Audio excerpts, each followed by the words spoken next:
if you've been paying attention to pretty much anything this week, you definitely know about Richmond, north of Richmond. One, we talked about it last week. Yeah. We talked about it on last week's episode. Just a little bit. I really didn't want to, but we had to. All roads led to it. Yeah. You know what I mean? Yeah. And then naturally, we couldn't avert our eyes when the GOP primary debate hosted by Fox News starts off with Richmond, north of Richmond. Like 30 seconds of 30 seconds of it just playing on the speakers and on the big screen that's in the stage in front of all the candidates to lead them into their first question about Bidenomics. Yeah. It was a crazy moment, kind of surreal, super corny, and it's like, okay, yeah, I feel like this furthers the idea that he was astroturfed. 100%, because like, if you hadn't heard that song before, now it's being played in front of, I'm guessing, tens of millions of people. That's a fucking crazy thing to do, especially because I went back and watched parts of the debate. The candidates didn't even like talk about the song in their responses at all. It was just being boosted by Fox News. They were probably paid to put it there. They literally put it in there to say, okay, Richmond, north of, what about inflation? Yeah. How about Bidenomics? How do we feel about that, everybody? Let's get our economic policy out of the way. What a wild thing to do. Which was a weird thing to kind of rush through. Like, let's rush through the economic policy so we can get to the real meat of this. Trans people. Even when you look at polling of the Republican electorate, the number one issue is usually always the economy. Yeah. And right now it's inflation. And we have some figures on that for later in the episode when we talk about the debate itself. But crazy thing to just get out of the way quickly. But anyway, debate itself, like you said, now I want to talk about right here. I want to talk about Oliver Anthony, the man, the myth, the legend, his response to seeing his music video played on stage in front of the GOP candidates, because apparently he was mad about it.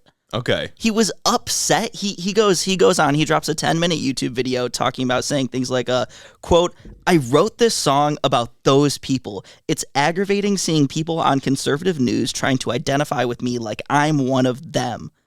Really? Yeah. Interesting. I'd seen he had a response video, but I didn't know he went at it like that. Yeah, no, like he came super hard, like aggressive, like off rip, like I'm not one. He's like, every single person on that stage is who I wrote this song about. They're a problem. He said it's bigger than Joe Biden, it's bigger than them, it's bigger than all of these people, and they're part of the issue.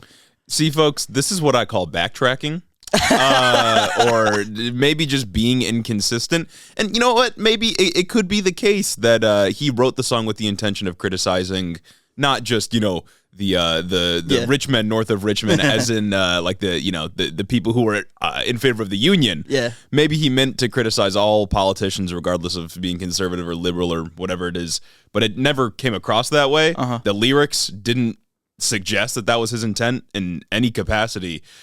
So now I got to believe that he's either just very inconsistent or he's backtracking real hard. Well, it's like, I think that he just fell victim to a political dude race in the South.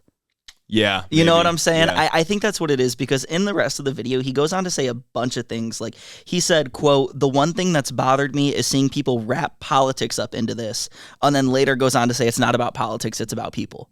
What? So I'm Come on, bro. Yeah. So the song is political. You can't go and say something like, oh, people can't afford food, but obese people are leeching off welfare, and say that's apolitical. You also can't write the song, claim that the Richmond north of Richmond line is about DC, and then say it's not political. You're talking about politicians, even if we go with your explanation of the song. Even when he says straight up, I wrote this about politicians, and then I go like, it's not political though. That's why I'm thinking like, this is just a dude. Like, not even like running defense for him. Like, I think he's just a dude who's apolitical, doesn't pay too much attention to politics, just sees what I guess regular ass people see. Yeah. And doesn't have a strong foundation for the things that he believes in, whatever the fuck they are, because I have no idea after watching this video. He goes on to say, he talks about, if you look at the response to the song, it's not conservatives that are responding to it. It's a bunch of different people.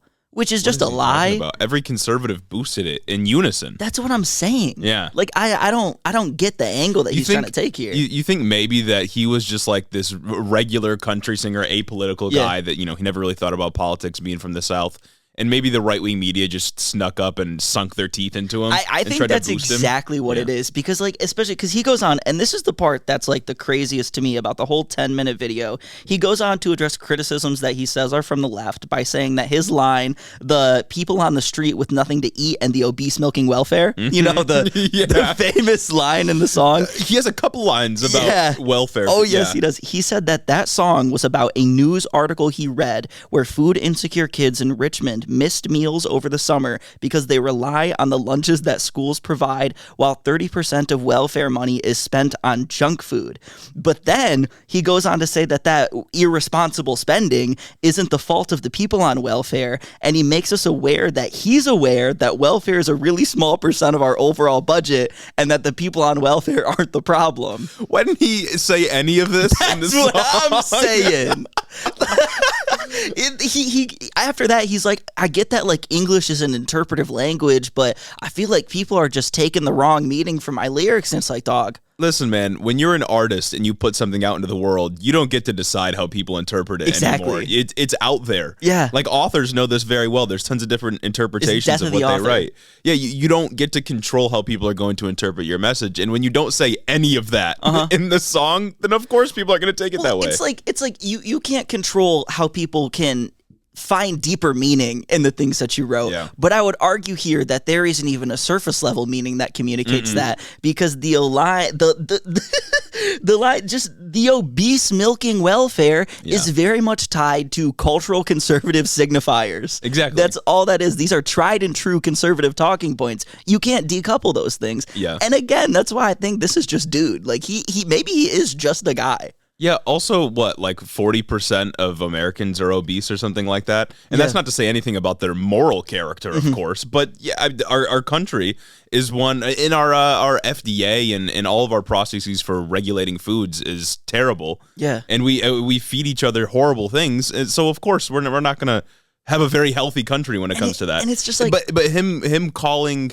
out that group of welfare recipients in a song that gets blasted to millions upon millions of people at a Republican debate is crazy. And there are so many negative connotations that are palpable that literally everyone knows about. Yeah. That are attached to the signifiers that he's using to get this message across. That is like, you can't tell me that that's what that meant. Right. It feels like it's also a little bit of damage control and a little bit of this is an apolitical guy. Yeah. And you all know what apolitical means, but he goes on to wrap it up by saying, quote, "If we can fuel a proxy war in a foreign land but can't take care of our own, that's all the song is trying to say. It's just saying that the government takes people who are needy and dependent and makes them needy and dependent," which is not internally consistent with the things he's been saying before. What is he talking about, bruh? I don't know. Blood was not cooking with that one. Oh, not at all. Jesus Christ. Not at all. I mean, like, it could be the case that some right-wing media, organization got to him and just boosted him for the purpose of astroturfing. It seems like that's exactly what happened. And maybe he didn't really know what was going on, but he could have stopped it at any time. I think so. And that's what's kind of aggravating about this whole him releasing a 10-minute video saying that it aggravates him that they played this at the debate, because Brett Baer went on Politico and had an interview and said that we reached out to him and he said we could play it. So he gave him the A-OK. Maybe he gave him the A-OK in like a weird twisted like, fuck you, like this song's about you and you don't even know, you don't even get it. But he said he was surprised, yeah? He said he was surprised that he saw the song at the Republican debate. Or even if he wasn't surprised, like, he should know by now, having been the one that released the song, that conservatives are eating it up. Yeah, but he doesn't. He thinks it's just regular people that are eating it up. He doesn't think it's conservatives that are boosting it, which is a crazy thing to think. Like, you got to be unplugged. Yeah, average American political positions. Just not understanding. Exactly. Yeah. So it's like, I don't know, but seeing the way he tries to defend that lyric, it's like maybe if someone could get a hold of him and, I don't know, show him about literary analysis and how what you say like it means things. Yeah. Maybe he could be a good one. Not great. He's still, I wouldn't say he's a working class hero just yet. Maybe we can make a true proletarian out of him one day. Maybe. But that's going to take years upon years of what, reprogramming? Political education. Just like the dude who goes post a money spread. Yes. Or my feminist literature. Professor Pippin. That guy. Professor Pippin. He's gonna need a kind of revelation like that guy had. He's gonna need to make a 180 like him. That'd be so cool. Yeah. Oh my goodness. Maybe one day. And then the right would just drop him, like the Toy Story meme, I'm done playing with you. Oh, they'd drop him. They'd throw some like crazy allegations at him. I don't know, but it'd be crazy. It'd be sick. It'd be cool. Maybe one day.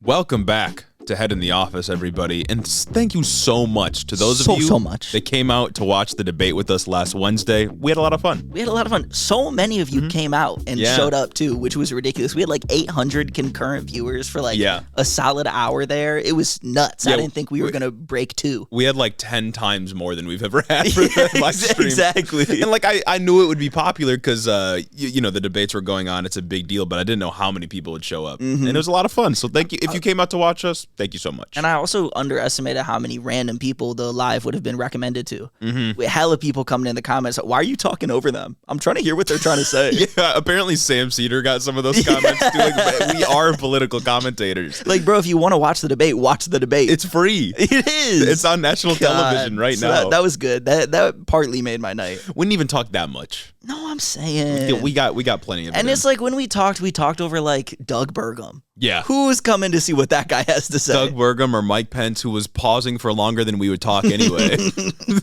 Speaking past the buzzer. We'll talk about the debate in a second. So thank you to those of you that came down and watched us on YouTube while we were live. You really helped support the channel. And if you want to support us in other ways, oh my goodness, you can always go over to Patreon, become a patron. It's all in the description.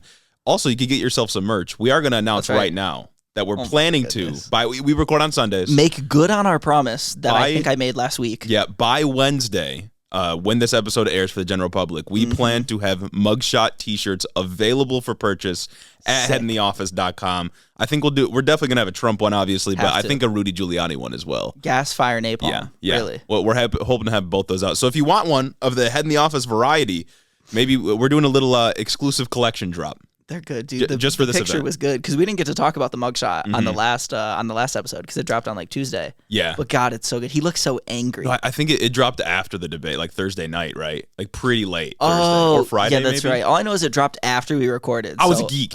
Facts. All of that just blends together for me. But it's a good picture. He's angry. He looks perturbed. Oh yeah. It's a really good mugshot. So we'll have those out if you want to rock it Head in the Office style. It's all you. Yeah. And you know, if you want to support in another way, you can check us out on social media. Completely for free, mind you. 100%. And maybe leave a 5-star review on Apple. Yeah. Just like this wonderful person right here. We got like 300 of them so far. We do. Yeah. You want to take this one away? I'll get the Instagram ones for the people abroad or that listen on Spotify. Yeah, the people that just don't want to hit us up on Apple. Doesn't really matter for real. This is a review by Chow Call Hater 101 MFT. I don't know. You know who you are. Subject, the military has gone woke. They say, writing this as the live stream is ending, but I just had to come over here to let you and everyone who reads this know that this is the best geopolitical, U.S. politics, leftist comedy podcast all in one. Saying. Being in the military, the daily takes I hear are insane. I can only imagine. From straight up fascism to blatant racism, xenophobia, transphobia, the whole 9 yards. These brilliantly dashing men save me from insanity and provide me such a breath of fresh air. With the tremendous amounts of useful information this podcast provides, I'm able to absolutely dunk on conservative coots with the ranks within the ranks very easily and extremely satisfying. Let's go. Hearing about these things going on in the U.S. from a humane point of view is the highlight of my weekend. Hiddo is now state-funded, so true. Hiddo making money with taxpayer dollars. No longer will my days be bogged down by the shadow of our parasocial relationship, since now I hear these smooth, dreamy, captivating voices say my name. Thank you, and keep doing the Lord's work, gents. And you know, everybody knows that if you want the relationship to transcend the para part of the parasocial, you can become a Patreon and we can have a very real relationship. Exactly. It's all totally real. You know, you show up on our live stream, we'll tell you it's real. Exactly. We love you. We'll tell you whatever you want to hear. Close, intimate.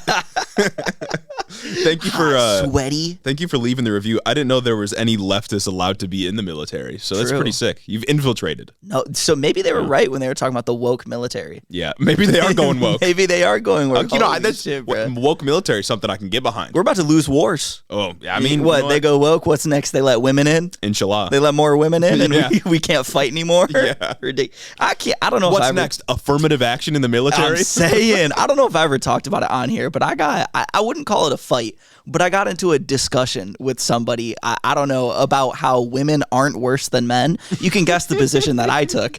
And somehow it got onto the military, and the girl that I was talking with was like, yeah, because girls aren't as strong as dudes. Like, when girls go in the military, like, I don't want to lose wars. And it's like, one, what wars are we fighting like that anymore? Two, what? Yeah, what are you talking about? 3, also, I'm pretty sure the Supreme Court just proved this. Affirmative action policies or diversity policies in the military are pretty important. 1, for recruiting, and 2, just so we can maintain our logistical capabilities. Yeah. And even our fighting capabilities. Like, we need all sorts of people from all sorts of backgrounds for the military to function efficiently.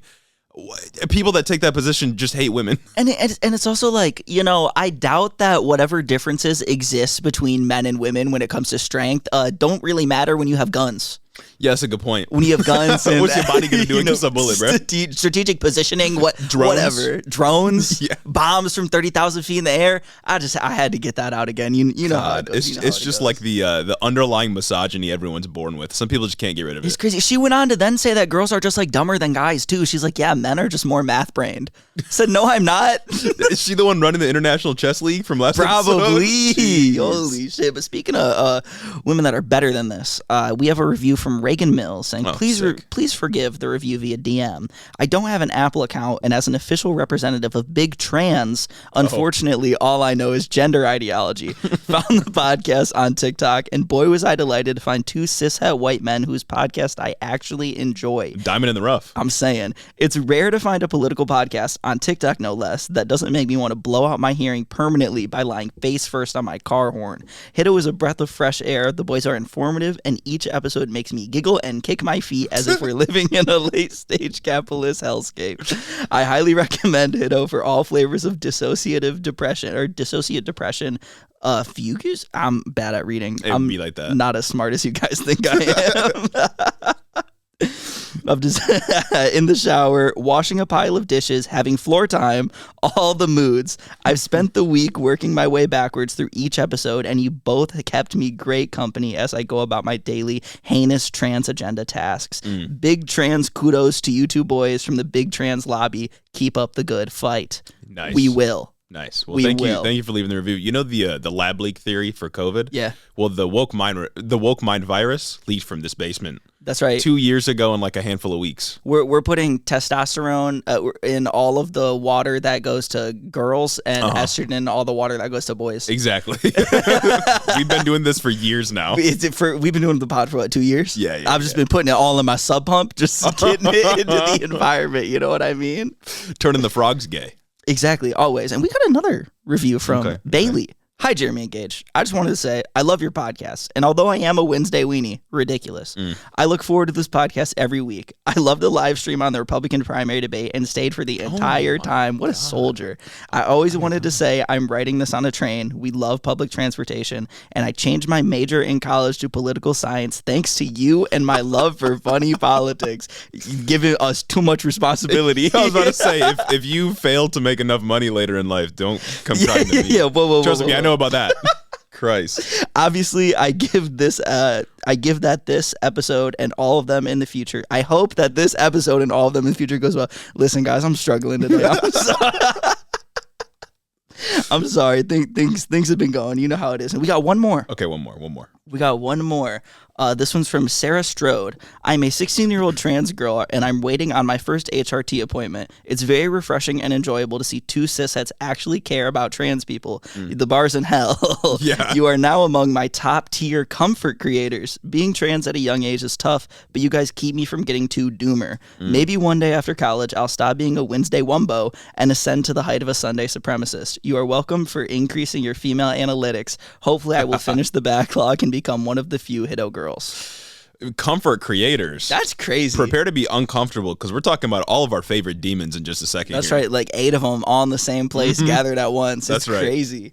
Ready to get into the news? Absolutely. As we just alluded to, we got to talk about the debates. Last Wednesday, the GOP held their first presidential primary debate in Milwaukee, Wisconsin. Many of you, of course, came to watch it with us live, which we really appreciated. If you missed it, though, our stream is still available on the YouTube. It's about 3 hours long or so, maybe 4. I think it's 4. It's about 4 hours long. 3.5, 4. But the middle chunk there, the middle 2 hours is the debate. Yes. And that's right. It was 2 hours long. 2 hours of debate, which was, I got to believe it was difficult for the candidates, but I think it was more difficult for us. I think so, too. Yeah. I can't lie. I was wondering how they were going to stretch out all 2 hours and, like, get to everything because, like, the presidential debates weren't much. But I guess it was fine considering there were 8 fucking people on stage. Yeah. And they tried to get them all to answer, like, something a couple times. And somehow I still forgot Doug Burgum was there every time he showed up. Sometimes, I swear. somehow, I still mixed up Doug Burgum and Asa Hutchinson like every chance that I got, and it doesn't matter because they're irrelevant. Some people were saying, did you see the thing before the debate that said Doug Burgum was hospitalized because he hurt his leg or something like that? Yeah, he like rolled his leg playing basketball. Some people were saying that he was like hyped up on opiates, like painkillers while he was there. That's why he looked so like what? Uncanny, like a zombie. Creepy. Yeah, like a zombie. And you know what? More power to him. He still showed up. I respect it. Yeah. There's a ton to talk about here, of course. So I'm thinking we go candidate by candidate. Bar for bar. Yeah. We can discuss performance, our favorite moments from each person. Naturally. And then we can loop around to the debate as a whole. And, of course, talk about the one guy that wasn't there. Oh, yeah. But I think we can just get into it. First, let's start with DeSantis. This was the guy who came in with the most hype, maybe not hype, but the most, the highest expectations, I should say. For sure. Highest expectations is the word. The most to lose, certainly, because he's got a lot of catching up to do. And we've got the definitive answer here on DeSantis. He fumbled totally. He totally fumbled. It was bad. Sucked. There was only one moment that I thought that, and I can't even say he shined. There's only one moment that he had that I thought was memorable, and that's when he got on stage and they asked him a question about, he did a 6-week abortion ban in Florida. Yeah. They said, would you support a national abortion ban? And he said, well, I know this one person, her name is Penny. She highlighted one of the highlights of the debate for me. I know this one person, her name is Penny, and she survived multiple abortions until her grandmother rescued her, and then now she's an advocate for pro-life positions. Wow. Bro got up there and just lied through his fucking teeth. Was that the fetus in the tray story? That's the fetus in the tray. Yeah, okay. She survived multiple abortions, was thrown up, and we're calling Cap. We called Cap back then, and rest assured, it is Cap. But I do have the details. Per the New York Times, it's not all Cap. Penny is a real person and an anti-abortion activist. Okay. She was born in 1955, almost 20 years before Roe v. Wade, when abortion was illegal. And according to her, her mom went to a clinic in Central Florida in 1955 because of bleeding and other complications. She was 23 weeks pregnant. That's near the end of the second trimester. Penny says the doctor who examined her mom said he could not hear a heartbeat and induced labor. Penny then says the doctor told her parents, brace yourself, quote, "You do not want this baby to live. If it lives, it will be a burden on you all of your life," end quote, before telling the nurse to discard the baby dead or alive. Jesus Christ. Penny claims that she weighed 1 pound and 11 ounces at her birth, and that the nurse, quote, placed me in a bedpan on the back porch of the clinic where her grandmother and aunt arrived, finding her, calling the police, and a nurse helped them take Penny to another hospital where she survived several bouts of pneumonia. And that's what she says her story is. But I have to say that her mom, her dad, her grandma, her aunt, pretty much anyone that was there when this story supposedly happened are dead now. I was going to say, is she just the only source we got on this? Because how would she know? They're all dead now. Yeah. And news didn't report on this at all whatsoever. So you can't verify it. She's the only person. So I don't know what she's hopped up on to get here and just lie so boldly about something like that. But another huge red flag is that she thinks that a baby that was born in the 1960s, 4 months preemie, would just be able to survive on a tray in the back porch of a clinic. That's also what I was wondering about. When DeSantis originally told the story, I was like, how? Yeah. Because DeSantis' version made it seem like almost like more implausible. Yeah. Because he's like, oh, there were multiple abortion texts. So in my mind, I'm thinking they're getting up in there like trying to cut it up and it just came out anyway.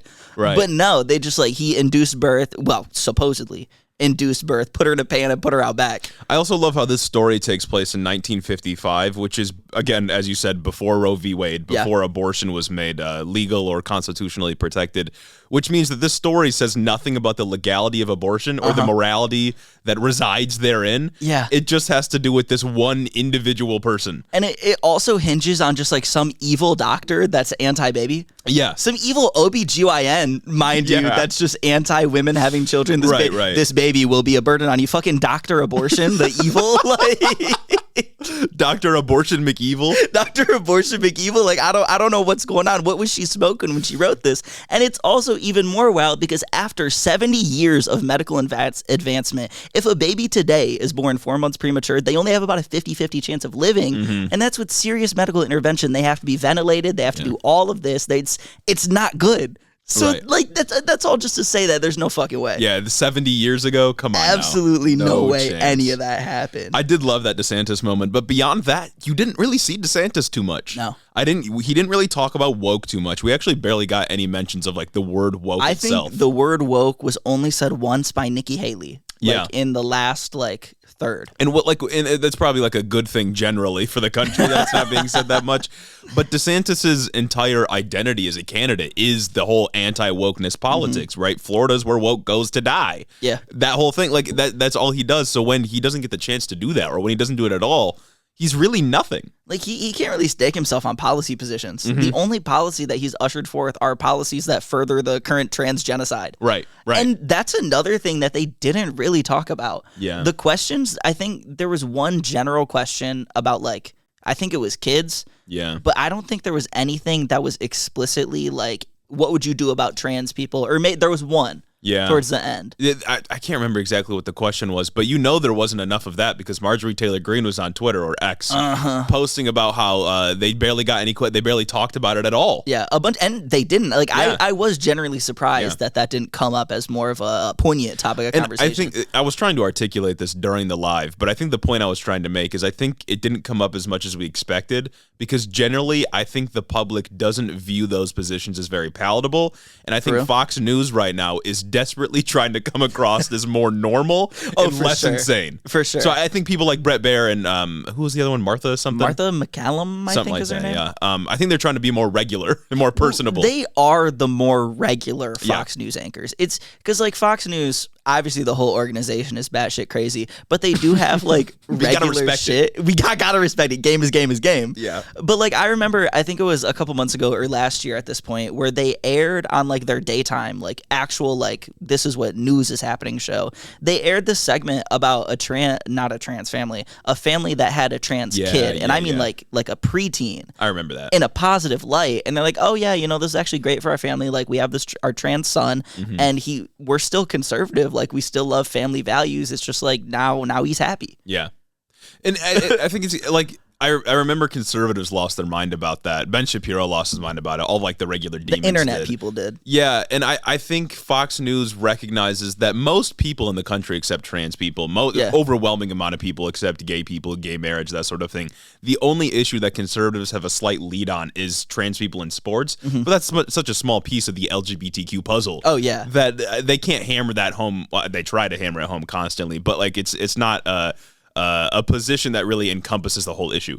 And I think people like Brett Baer probably recognize that. 100%. And Fox News, I think I said this on the live, I think they're trying to pivot more center, just like how CNN is trying to pivot more center. Which is so lame for us. I'm saying, especially after Newsmax and OAN took so many of their viewers after the election scandal. Like, Yeah. Anyway, back to DeSantis.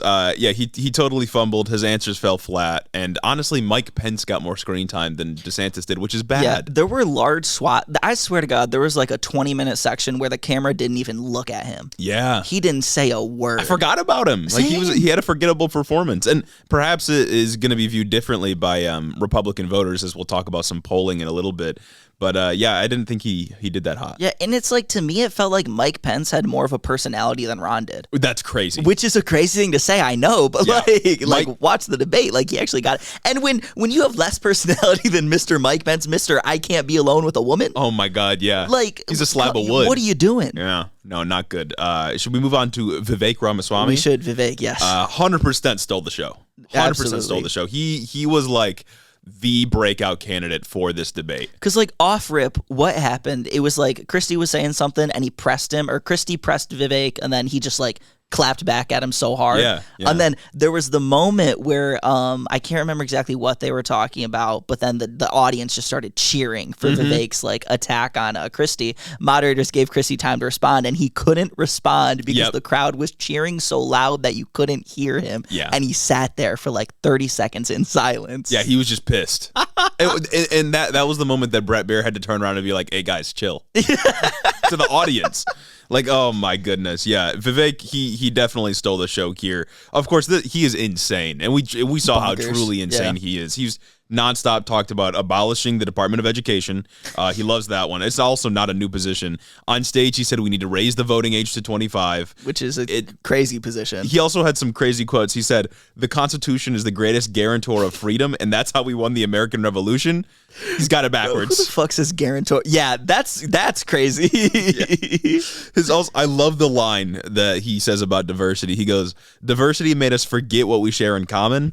That's the point of diversity initiatives. We're different, yet we share a common humanity. That's the intended purpose.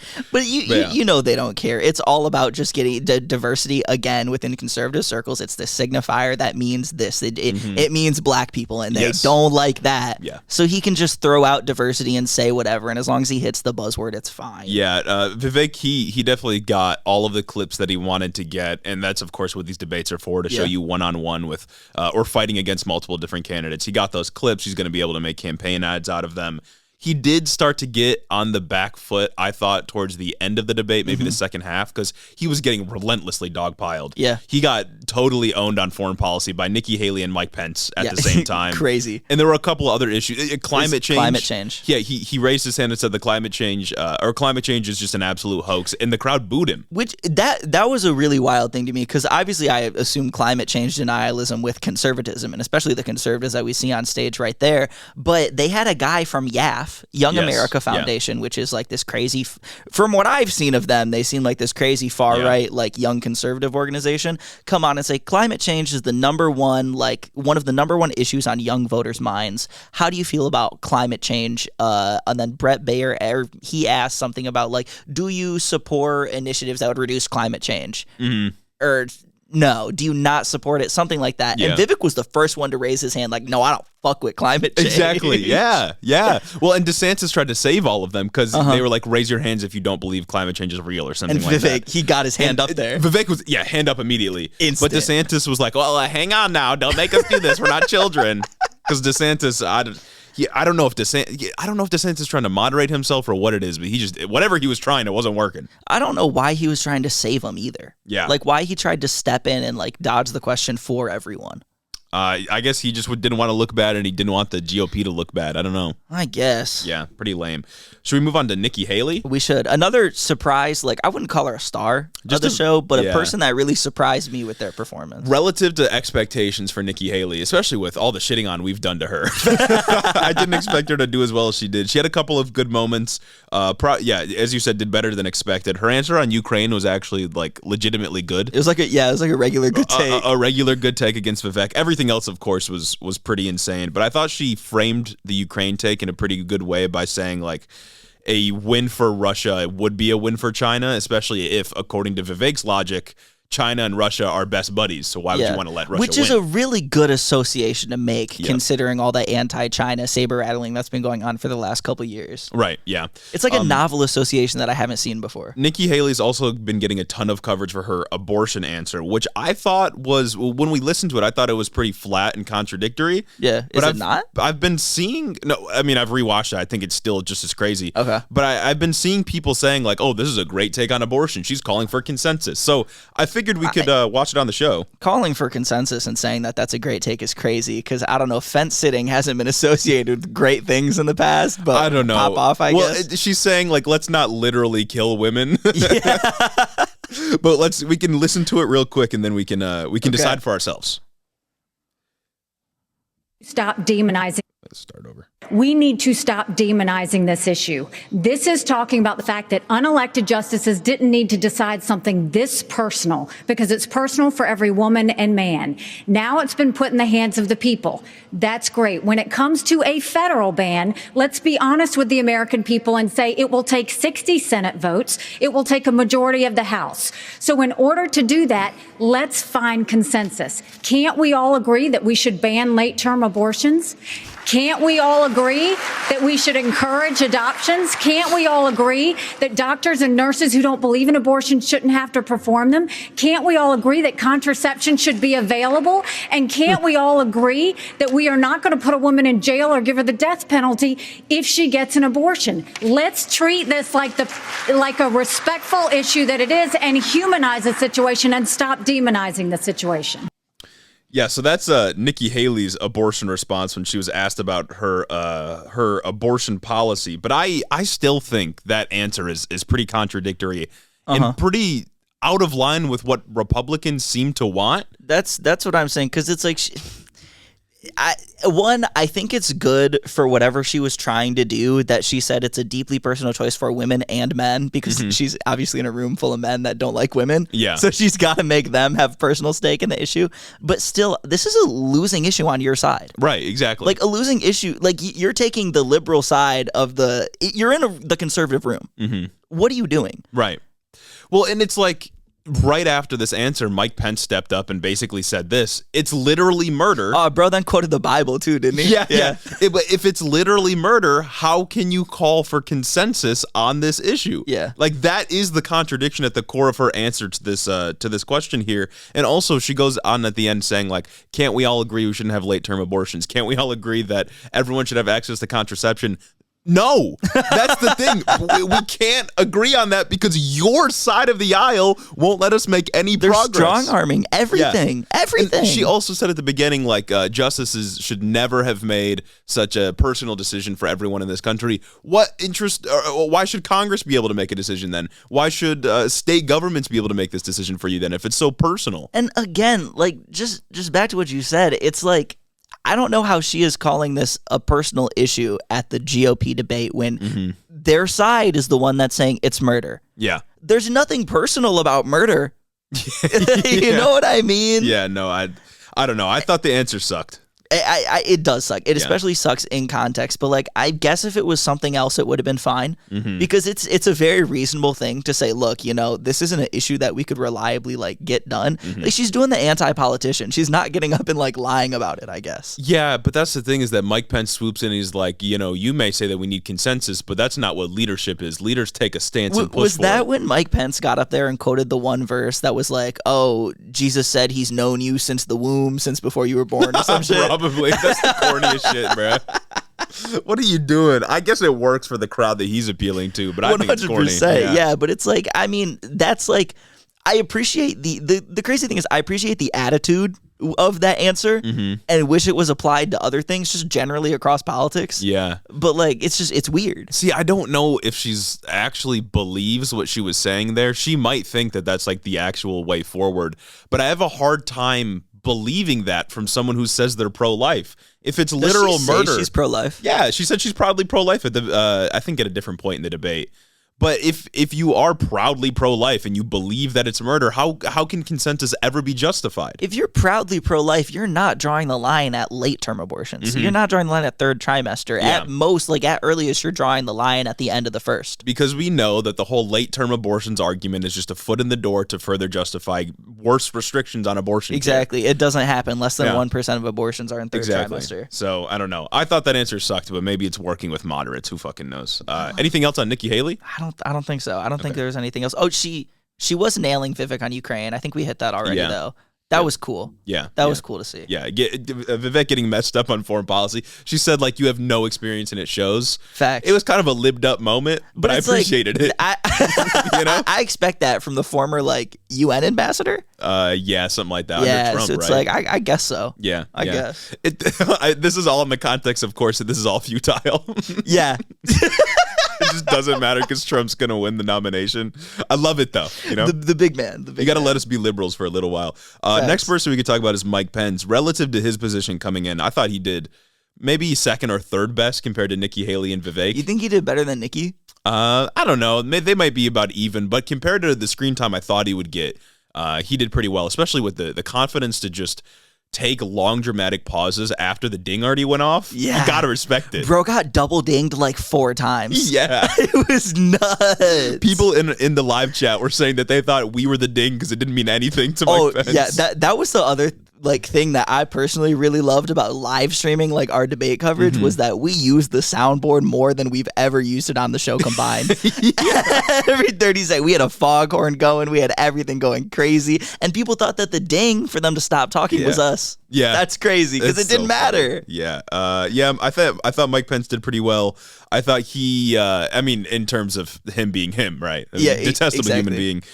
He stole all the time that DeSantis should have used. DeSantis should have gone in with the Mike Pence strategy of just talking whenever humanly possible, saying, "Could I get another answer? Could I get another chance?" Because they just did it. They capitulated every time. So, I thought Mike Pence did better than expected. I think Mike Pence got thrown a lot of stuff that he shouldn't necessarily have gotten thrown because a couple questions were about the 2020 election. Yeah. So automatically they give him stuff to that, and then people have to respond to that. And because, he was one of the guys that people wanted to kill during that whole saga, he got to rebut to like pretty much everything anyone was saying. And there were a bunch of questions about the economy, the Trump economy, which Fox News was pointing out Trump's massive deficit spending. Yeah. Which was something that was throwing me for a loop. Like, I didn't know how to feel about any of the things that they were asking because some of it was pretty lived up. Yeah, it was lived up. Everybody's a liberal, you know what I'm saying? It's ridiculous. They're trying to be more moderate. They're trying to get some ad revenue to come back. Yeah, but really, I don't necessarily think Pence quoted the Bible like twice, so I guess that's cool for the people he's going for. Yeah. But I don't think he necessarily did well. I think he just talked. He couldn't stop yapping. Well, and for debates, I feel like a lot of the time you do just got to take up space. Yeah. Even if I'm sure there were some like decent Pence answers you could find that were punchy enough to put into a campaign ad, but other than that, just taking up time is good because you're just on the screen more. Because it's like that's like the point of debates. You want to get up there, you want to take up time, and you want to get clips, and you take up time so other people can't get clips. Exactly, so they can't clip you. Exactly, that's what you got to do. Next, Chris Christie, another one that I thought totally fell flat. Oh, if we're talking about lived up people here, yeah, Chris Christie's a liberal on stage. 100%. Bro is a liberal on stage. He's supposed to be this like straight shooter guy who's I don't know what notorious for taking out B tier Republican candidates. I guess, and he didn't really do that at all. Like he didn't. I guess maybe since Trump wasn't on stage, he had no one to go on about. I guess one of the only things he hammered home was he was like, "We need somebody who can beat Joe Biden. Trump didn't beat him. I beat a Democrat and turned New Jersey red for the first time in forever." Yeah. And it's like, okay, but who cares? New Jersey. Right? Yeah, who cares? Nobody cares. He did have that one line where he compared Vivek to Obama, which I thought at the time was straight up racism. Yeah. But apparently Vivek's line, where his like opening line, where he was like, "You're probably looking at me thinking, who's this skinny guy with a weird last name?" Obama did literally say that. He bit his whole back flow. in 2008. Bit his whole flow. So it wasn't Chris Christie just being racist and calling him Obama because he's another non-white young guy. It was a comparison that Vivek was just asking for. It was so when we were doing the pre-show, filling out our bingo card with everybody in the chat, and somebody brought up like, "Oh, Vivek gets compared to Obama." I thought that was a wild thing. I thought that was not going to happen. They pinned it. Blew my mind when it did. Oh my god! You guys, whoever said that, nailed it because that's exactly what happened. That was actually it was a pretty good prediction. Now, the thing with Chris Christie, I want to talk about him for a second. Okay. Chris Christie's entire campaign right now is based around opposition to Donald Trump, right? And he's not going to go very far. No. But his whole thing is to be anti-Trump. But I think what a lot of more neoliberal, average, moderate, conservative Republicans fail to recognize is that they are also at fault for Trump coming to power, right? We've had decades and decades of neoliberal policies that have caused a lot of material harm in the United States, whether it's the rollback of welfare programs or destruction of unions or deregulation of businesses and lowering of taxes, blah, blah, blah. It all goes on and on. All of these have contributed to people feeling very, very vulnerable. Yeah. And this comparison might not seem apt at the moment, but stick with me. Bernie Sanders and Donald Trump both sold a message that was compatible with the insecurity that a lot of people were feeling, right? Bernie Sanders talked about reining in corporations, investing in healthcare and education, right? He had the correct position on the issue. Donald Trump came in and he also acknowledged the alienation a lot of people were feeling, talking about draining the swamp, how Americans have been feeling left behind. Of course, he did something different and blamed it on immigrants and the bicoastal elites, as fascists typically do. But he recognized that this was real. And a lot of liberals and regular conservatives don't recognize that something is horribly wrong with the way that we're doing things. And I think that Republicans just fail to recognize that the conditions they've created allowed Donald Trump to come to power. The difference, of course, between Bernie and Trump is that the Democrats wholly rejected Bernie as a leader for the party. Yeah. Whereas the Republicans embraced Trump once they realized that he was going to win the primary. And they've been this way ever since. And of course, that's not even to mention the fact that all of the typical GOP rhetoric around immigrants and crime in the cities pre-Donald Trump is just an extension of what Trump, or is just a precursor of what Trump would do. Like Chris Christie, sure, he's coming out against Trump now, but it doesn't fucking matter because he and people with his ideology are the reason Trump ever came to power in the first place. He's the reason that the Republican Party cucked themselves. Yes. Because nobody likes politicians. Yeah. And they're the quintessential politicians. They're the people, they're going to talk around everything. They're going to make these lies. They're going to make these promises during their campaign. They're never going to end up delivering on anything. It's going to disenfranchise people. And like you said, Trump and Bernie were able to get to the root of the issues that people were facing. Bernie in the right way, Trump in the wrong way. Of course. Very clear about that. And I think circling back to the cold open, it ties into why this whole Oliver Anthony Richmond, north of Richmond thing blew up too. Because he's going out there and he's talking about it in a way that I feel like average apolitical people have been disenfranchised by politics, who don't like politicians and their politician-y politics, get out there and they talk about things and how they feel about certain issues, right or wrong. It's just populism can break through and touch on feelings that people are really having in a more authentic way than, say, like Joe Biden talking about it feels. You know what I mean? And Donald Trump was able to do that. Of course, his solutions were all wrong, and they are pretty blatantly, disgustingly xenophobic, racist, et cetera, et cetera. Yeah. But at least he was talking about an issue that people actually feel. Exactly. Whereas, of course, Bernie Sanders had the right solutions, but the Democratic Party snuffed them out, and so Trump rose to power. And the kind of liberal part of the fascist puzzle is something we've talked about a lot on the show.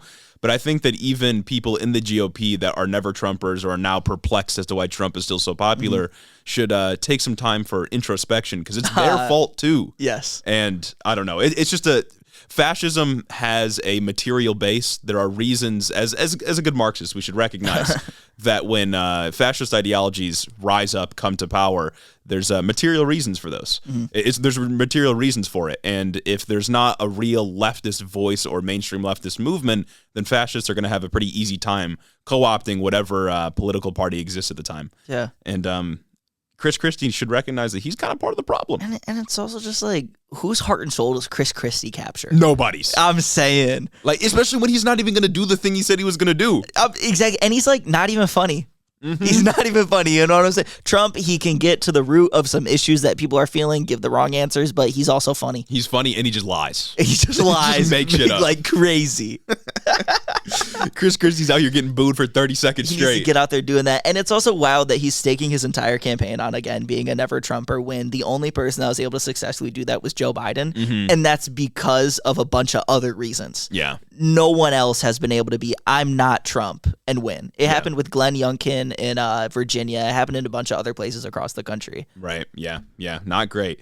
Moving on to Tim Scott. Oh, yeah. Tim Scott didn't do a whole lot. I think relative to expectations, he's probably about on par. Tim Scott had my favorite moment of the entire debate, though. He did, and I think that we should watch it right now. This is in response to him being asked about education policy, or he was asked about education policy, but in the context of like Christian religious beliefs for some reason, and he answered accordingly. So we could take a listen here.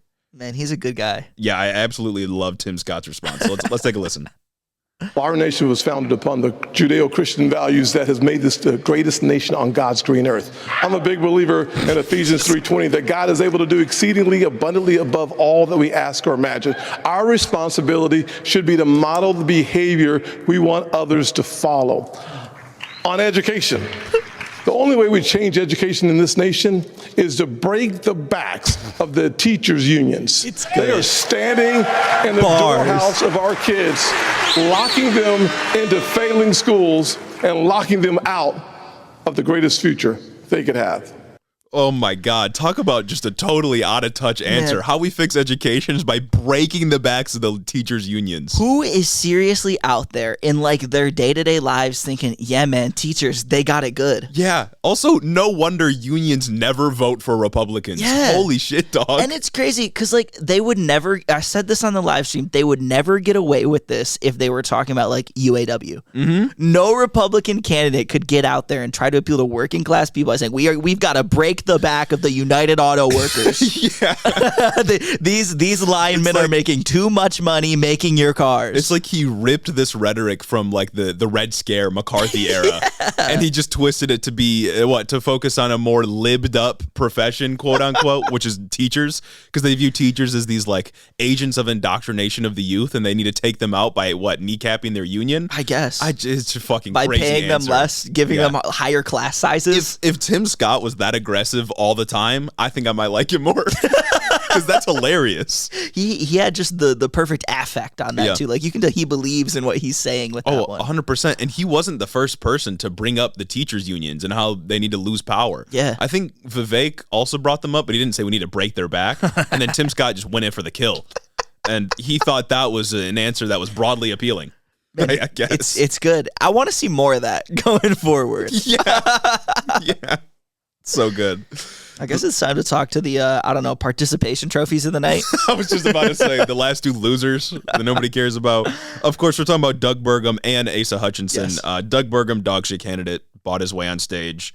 I was offended that he was just there. Crazy eyebrows. You know what I'm saying? He's got some crazy wicked eyebrows. You should, I swear, it should be illegal for Fox News to just cut to him out of nowhere.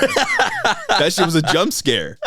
Unacceptable behavior. My favorite thing Doug Burgum did was kind of like the theme for him the whole night. Okay. Is he kept kind of alluding to the idea that he's this working class guy, literal billionaire. I'm saying, oh yeah, he was talking about how I worked this one job in high school and I did this and I was raised by a good family and now I'm just like you. It's like, shut up, dog. You're a billionaire. I'm saying, you're not like us. I feel like him just being on stage and thinking that he can appeal to people is a great example of the phenomenon that is billionaires are not as smart as the general public thinks they are. Yeah. It's just like Elon Musk and how he fucks everything up that he touches. They're not smart. They just have a lot of money. Yep. You don't need to be wicked smart to get a lot of money. The meritocracy's not real. It's a lie. It's not real. Asa Hutchinson, same as Doug Burgum in my book. Less physically offensive to look at, but it's still pretty awful. Probably worse just in the fact that I remember a little bit of things Doug Burgum did. But when Asa got on the stage, I fell asleep. I fell right asleep, bro. It was just over after that. Does any of this matter? No. Given that Trump is still the front runner? Not one lick. I don't know if the polls are going to move at all, but we could really quickly, before we talk about the man who was missing, of course, we could go through some 538 data. This was some data that wasn't available to us right after the debate closed because they got to poll people that were watching on it. And most of these, if not all of these polls, are just Republican primary voters who watched the debate and kind of gave their grades for various candidates. And you'd actually be surprised to know that the pre-debate expectation and the post-debate grade for Ron DeSantis was pretty much on par. Yeah, a lot of people thought he did good. Blows my fucking mind. We're not watching the same thing. We don't have the same brain. We are not. You are not comprehending what's going on. If you thought that Ron DeSantis he was a good orator on stage. I mean, I was when I first looked at this a couple of days ago, I was wondering if I was the out of touch one. That's what I thought. Because I'm sitting here I remember Ron DeSantis didn't do well. Yeah. I know that he didn't get very much screen time. His answers weren't that punchy. He had that one story about the fetus in the tray, but everyone should know that's cap. Did he even bring up the Stop Woke Act? Did he even? No, I don't think so. Maybe one time he said, "Yeah, as governor of Florida, I did this." I don't remember him really hammering home that much about specific legislation he did. Of course, that's been the base of his whole campaign. Chris Christie did better at that. But here we have 30% of share of likely Republican primary voters who said DeSantis did the best. Right behind him being Vivek Ramaswamy at about 25%. It really doesn't make a whole lot of sense for me.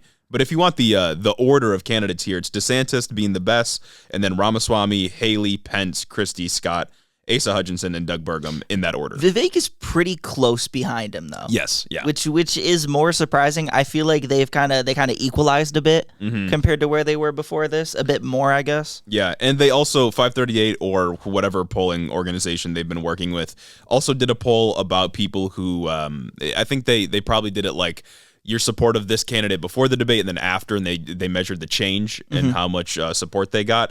Trump lost support by about 5 points, but he was already at 66, then he went to 61, so like not going to make a difference. Surprisingly, DeSantis gained a couple percentage points up to 67.5, which is, again, weird that people thought he did so well. Yeah. Nikki Haley experienced the largest jump, going from 30% before the debate to 46.7% after the debate. This is percentage of people that they polled that are considering that have this candidate as a consideration. Yes. Not who they're going to vote for, but they're considering it. Yeah. And the crazy thing to me about this poll is saying that more people are considering Ron DeSantis than Donald Trump. Yeah. And that's the switch happened after the debate. Yeah. Which is like, what? But who knows if that's going to stick, right? It's August. There's going to be more debates. Lots of stuff can happen. And also, Trump wasn't on stage, so I don't know that that's really anything the DeSantis campaign can write home about. I can tell you, he'd have been a shining beacon on that stage if he'd have showed up. They'd have had him center stage. Oh, my goodness. God, bro, could you imagine? Oh, my God. It'd be great. It'd be great. Anyway, is it time to talk about the man himself? The man who was missing? The man who was missing, the man who was honestly kind of mid. Yeah.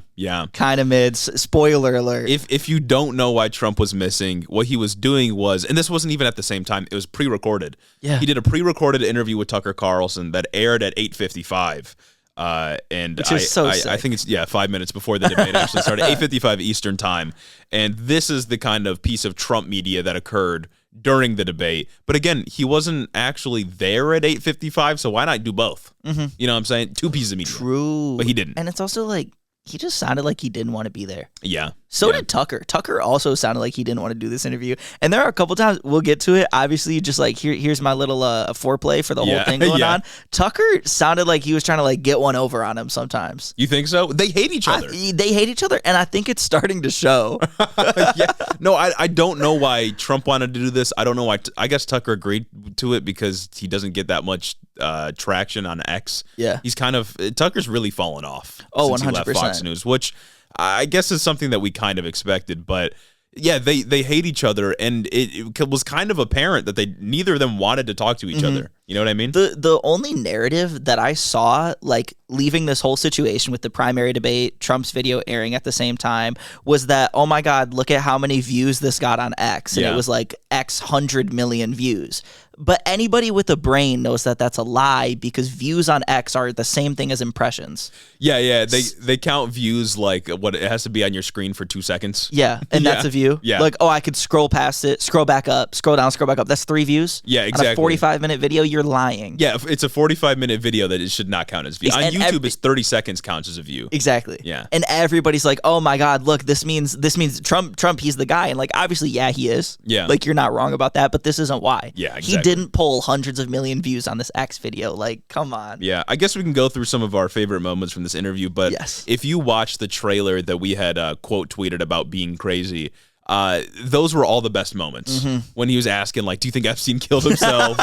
Went wild, by the way. When he said, do you think that people are going to try to target you for assassination? Like, those were the best moments. Everything else was either Trump just kind of droning on about, I don't know, nonsense. Yeah. Or just, like, questions that people don't really want to hear. But yeah, I don't know. Let's get into it. Yeah, let's get into it. Of course, first, as I just said, Tucker asked if Epstein killed himself. Trump said he doesn't know. Which was crazy. And then he doubled down. He said, actually, he probably didn't kill himself. Like, he had a lot going on. Like, yeah. I don't think he did, unless security, like, things were crazy. Like, it could have been better, but God, I hate that Epstein has become this sort of, like, not a litmus test, but he's just a political tool that both the left and the right use whenever they want to, without recognizing that people, both liberals and conservatives, have been pictured with Epstein and complicit in all of his fucking shenanigans, like his legal shenanigans, not even just the shenanigans, but like conservatives use it whenever they want to be like, Hillary Clinton's a pedophile. Liberals use it when they want to be like, Donald Trump is a pedophile. None of them ever recognize that their own people are pictured with Jeffrey Epstein. It's so annoying. And honestly, this is where I started. I think the cracks started to show with Tucker and Trump's relationship, because there was one point where he's like, the first question. I know. He's like, well, your attorney general was the guy that handled this. Your attorney general was the guy that did this. So can we trust him? Yeah. Can we trust any of that? And Trump's like, well, I don't think he really killed himself. Like, he probably didn't kill himself. So No, it was a sad. I wanted to see Trump come out and be like, oh yeah, he definitely didn't. It was definitely the Clintons. Yeah. But maybe that would open him up to more litigation. You think so? There was another point where he's like, yeah, I don't like to attack Hillary anymore. I like to only attack one person. So I changed that to Joe Biden. Oh yeah. Did he say crooked Joe Biden, not crooked Hillary anymore? Something He said like crooked that, Hillary was a great name. And he's real for that. And then Tucker asked, are you worried they're going to try to kill you? Which is a crazy question. I'm saying. Trump didn't directly answer. He did say there's tons of great Democrats, which, moderate king. Exactly. Of course. I can't imagine getting somebody on, if we blow up one day, I can't imagine getting someone on who's not like, I don't know, actively fleeing the country because they did something and asking them like, oh, you think they're going to kill you? Right after I asked, do you think Epstein killed himself? God, I would love to interview Donald Trump. Are you kidding? If we could have him right here in this studio asking him questions. Sitting crisscross applesauce like there. I'd promise to do softball questions if we could just say some crazy stuff. Oh, I'm saying, bro. If he was like, no debate. This isn't a debate. You can't push that hard. Exactly. But we could just ask some crazy questions. I would do it. I wouldn't press him. I think I'd lead him in like general directions to get even crazier answers too. I would think it through. Exactly. I'd plan ahead of time. Trump, of course, still going on about how the election was rigged. And then he got into this little rant where it was like 2 minutes long, where he's like, Biden looks terrible on the beach. Just body shaming, I guess. It is like I'm sure Trump doesn't look good on the beach. You know what I'm saying? No, definitely not. And this is Trump though. This is Trump in his bag, and I needed more of this to come through, and it didn't, sadly. Yeah. We didn't get enough of that, but well, I mean, Trump is what 6'3", 215, so like he probably looks great on the beach. I saw that tweet earlier. If that's not a self-reported number. I know they didn't weigh his ass. Oh, they didn't make him take any of his coats off, nothing. No. The 6'3" or 6'2" or whatever, I believe. Like, he's a tall guy. 6'3", Come on now. Come on now. We know. Come on. You're telling me he's built like that? Yeah, we know. I think everyone knows that one. He then said that the four was this Tucker? He said the 4 indictments aren't working. They have to kill you now. Like he kept going on the kill you thing. He couldn't let go. Yeah, he is farming so hard for. Well, you think they're gonna kill you? He wanted that soundbite so bad. Yeah, he really did. Trump would not give it to him. Same thing with the Civil War question that he asked over and over towards the end. He's like, "Do you think there's gonna be a civil war?" But goddamn, even that is like regular like internet Republican rhetoric, just straight up, just 2 times in 20 minutes. You think they're gonna kill you? Yeah, but like, are they gonna fucking murder you though? So good, man. He's farming for it. That's why I think that he's trying to just let everyone know that they hate each other. Yeah.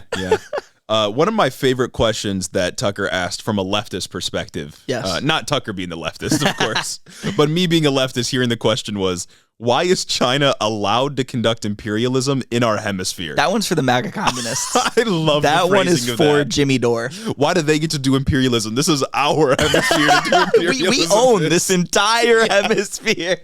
The phrasing is just so perfect. The implications. Oh my gosh. Oh man, perfect question. Then Trump went on a several-minute rant about electric vehicles and wanting to limit gas stoves, of course, mostly blaming it on China. He said they're destroying our country with all these electric vehicles and windmills, which are mostly made in China. He's talking about the windmills being mostly made in China.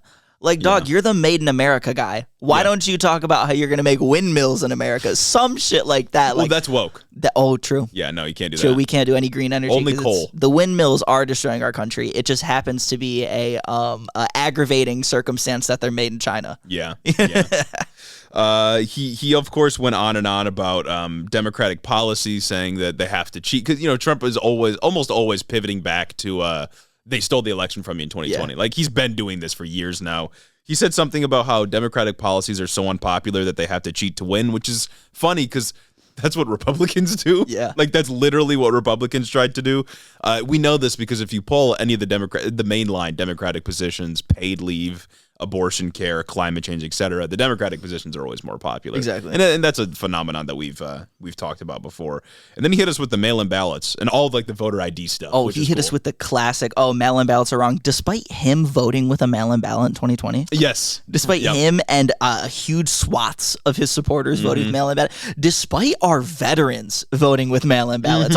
Our boys overseas fighting for our country vote with mail-in ballots. That's always cheating. That's always wrong. Yeah. So that was cool. I loved the voter ID question because it got me my Trump moment that I was looking for more of the time, where he said, "Oh well, voter IDs. I don't understand. At the DNC, you need an ID to do all these things." And it's like, one, that's a private event. Yeah. That DNC stuff is all private. That's not public. They can run it however they want to. And then he went on to say, you need an ID to do anything. You need an ID to go to the grocery store, get your groceries. On your credit card, they have an ID on you. Like, bro, what are you cooking? What are you talking about, bro? You're not cooking anything because you've never been to the grocery store before, I guess. But fuck, man, we get these moments of lucidity out of Trump that you get a feeling that he wants to return to how he was. Yeah. But I can't help but feel coming to the end of this interview that he is just so much on the back foot right now. Like he can't go on the offensive because of these indictments, because of, I don't know, all the other people running in the election, that he just can't do what he normally does. Yeah. And that's not to say Trump is a victim here. Like he's got everything that's coming to him. But it's sad from a content creator perspective. Yeah. Because we don't get the funny sound bites anymore. Well, it's like, I also wonder if he's just on like a crazy gag order by his lawyers. Oh, well, that too. Like, because I think I brought it up last time. I think part of the reason why he couldn't show up to the debate is maybe because his lawyers were like, no. Yeah. And they can control the Tucker Carlson interview. They can go up and say, hey, you cannot ask about this. You cannot lead the questions to here. Trump, you cannot say this whatsoever. You think the lawyers were like, if he goes on that stage, we're fucked? Like, I would imagine, because they can't control him on there. At least with a pre-recorded interview, they can go in, they can cut things out, they can do all that. So maybe the conspiratorial side of me is thinking maybe that's what's ultimately happening. Yeah, that's the best theory I've heard so far, because I think he was already put on gag order for like something. Well, because he tweeted about it. As soon as the judge said, don't go and talk about this, he tweeted about it. And then he got hit with not another indictment, but another charge or another piece of evidence in the existing indictment from the DOJ. Which is like the Alex Jones method of surviving court. So you know good, what I mean? dude. Not so that he did very well. Good. Do you see he tweeted like he came back to X? Trump? Yeah, he posted the mugshot on his account. Yeah. I wonder if he's going to be back or if he just wants the impressions. I don't know, but he did get a lot of attention. When I saw that post, I didn't think it was actually him because I was like, he hasn't posted. I didn't either. I thought it was a fake account. Yeah. But it's good to see him back. Welcome back, Mr. President. Mr. President, please keep tweeting. Please, bro, don't listen to your attorneys. God, that shit would be sick if he came back to Twitter. Can you imagine if he came back to Twitter and just tweeted something so crazy that he got just thrown away for life?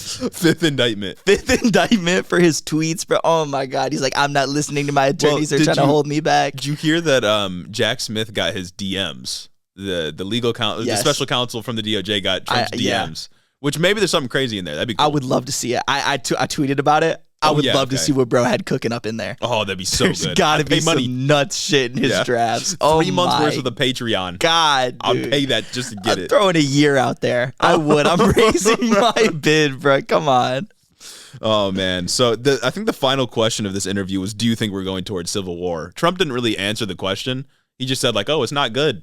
Yeah. But, I mean, Tucker's doing, like, the Tim Pool thing where he's like, come on, start a civil war. Do it. I don't think he can be inflammatory anymore. Yeah. I don't think he can say anything that's too crazy, and it's a tragedy. You know, honestly, maybe I want him to beat the cases. Yeah. So keep talking? Yeah. Well, it's just like watching this like 2 days after we watched the debate, it really just shows that the debates are really the spectacle. You know what I mean? Like that's the content that people want to watch. That's what I'm here for. I didn't see anybody covering the Trump interview. I'm sure like some people did. I'm sure some of like, CNN, maybe they had something to say about it. But for the most part, everyone's talking about the debates, and rightfully so. Those are entertaining. And it's like, ultimately, there's nothing to say about the Trump interview. Even when he was kind of cooking, it was nothing new. Well, yeah, dare I say a bog standard interview. Exactly. Yeah. It didn't even feel like an interview. It just kind of felt like two dudes talking, which maybe is the vibe they were going for, but like it wasn't good. In this political environment, that shit sucks. All I'm saying is if you're going on there and you're going on your interview and you're saying, yeah, I don't really think that Epstein killed himself, and you're not passionate about it, you're not saying anything. And you got Tim Scott talking about breaking the backs of teachers unions. You got Ron DeSantis lying about people surviving abortion attempts. You got Nikki Haley being like a kind of right kind of lived up about an issue. Yeah, you got Chris Christie being booed for 30 seconds straight. I'm saying, like, come on, you can't beat that with just a basic interview with someone who already agrees with you. Yeah, who's just doing it for the views because they lost their last job.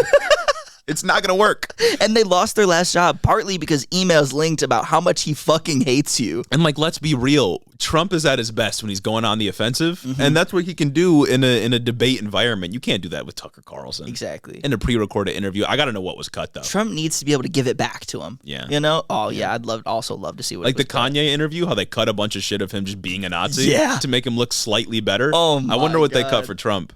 But given the rest of this, maybe it wasn't that much they cut. Who knows? I don't know. And I know, shit, dude. Did you see DeSantis got I wouldn't say a massive boost, but he raised $1 million the first 24 hours after the debate. I feel like that's pretty normal for candidates to do. But Vivek raised about 500,000 and numbers didn't even come out for everybody else. So probably nothing notable for them then. So nothing notable for them, but that is weird because I feel like that's like a solid indicator that the people who are funding these things, like the donors, like think that he performed. I guess so. I mean, maybe for DeSantis, a victory was just not fucking up. You know what I mean? Maybe that's why he didn't talk. Maybe there were some funny moments of like the Homelander comparisons. He's gritting his teeth while smiling. Like DeSantis is very clearly a lizard person. But it's out there and he just fucking stares. Yeah, maybe we're looking at this the wrong way. We're expecting DeSantis to come in being the guy who wasn't second, isn't second, whatever.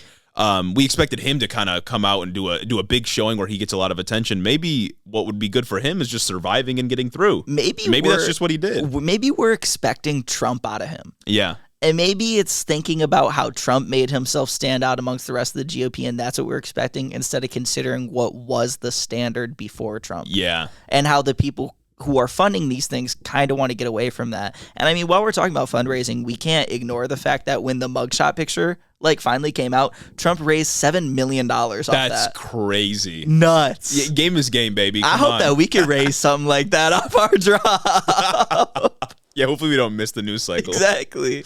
That'd be classic kiddo fashion, though. What can I say, bruh? I don't know, man. But yeah, maybe DeSantis was just trying to get by. But either way, at some base level, it's not enough to win. No, you have to be likable. You're not going to get 70-something million votes or whatever you need just by skating by. Yeah, in this environment where personalities are highlighted, you got to do something other than just survive, even if just surviving is better than what DeSantis has been doing for the past 4 or 5 months. You got to do something to make things shake because you're not doing well right now. I wonder what the notes are, that his team is giving him, what they're going over and talking about, and how, if anything at all will change when we get to the next debate. Yeah, maybe. Just talk as little as possible. Exactly. That's what's written on his notepad. I also wonder who's going to be at the next debate, because as it gets smaller and smaller, he can't dodge questions. He can't not talk. Because it gets smaller and smaller, the time stays there. You got to fill the air somehow. And as we've seen with DeSantis, the more attention he gets, the worse he gets. Exactly. You know what I'm saying? Honestly, yeah, maybe it was a good thing that for 20 minutes he just wasn't on screen. But that's not a strategy for him to win against someone like Donald Trump, who is the screen. You know what I'm saying? What? Asa Hutchinson, Doug Burgum, who else? Tim Scott, they probably don't make it to the next debate. That leaves us with Christie, Haley, Vivek, Ron, and somebody else? Pence? Did you say Pence? I don't think. Do you think Pence is making the next one? He did good enough, I think, for expectations to maybe qualify for the next one. We'll have to see what the polling numbers. So maybe we have those 5 at the next one. Yeah. Gotta fill the airtime somehow. With 3 people gone. Yeah. More attention has to be placed on him, and then as we move forward, he's gonna be a shoo-in to make it to all 3 debates. He's gonna be a shoo-in. He's not the front runner, but he's the front runner out of the people that are competing for second. Yeah. So it's I don't know. Maybe you got to think it's so sad that DeSantis is just don't fuck up and that's a win, right? and clearly that's what the donor class thinks as well. If they're kind of sending more money his way, because they've been a little nervous lately that DeSantis just isn't going to be able to do it because of all the media screw ups. Yeah. But I guess this debate was, I don't know, moralizing for them. was a good moment for the people who have wasted their money on this loser. That's what I'm saying, because everyone is wasting their money. Oh yeah, 100%. Down the drain. They were barely able to siphon anything off of Trump's numbers. Barely. And they still don't have even all candidates combined don't have enough to beat Trump still. I don't know. I think that brings us to the end of our analysis for this episode. For sure. For sure. For the people that could be considered our donor class. Yes. We got to give them a special thanks. Oh, always. They Every keep the single studio time. lights on. They let us do fun stuff like live stream. You know, we wouldn't be doing this without these people. No, 100%. They keep the lights on. They keep me happy, keep my belly full. Yeah, to the people that don't judge us when the episode is 4 hours late on Sunday.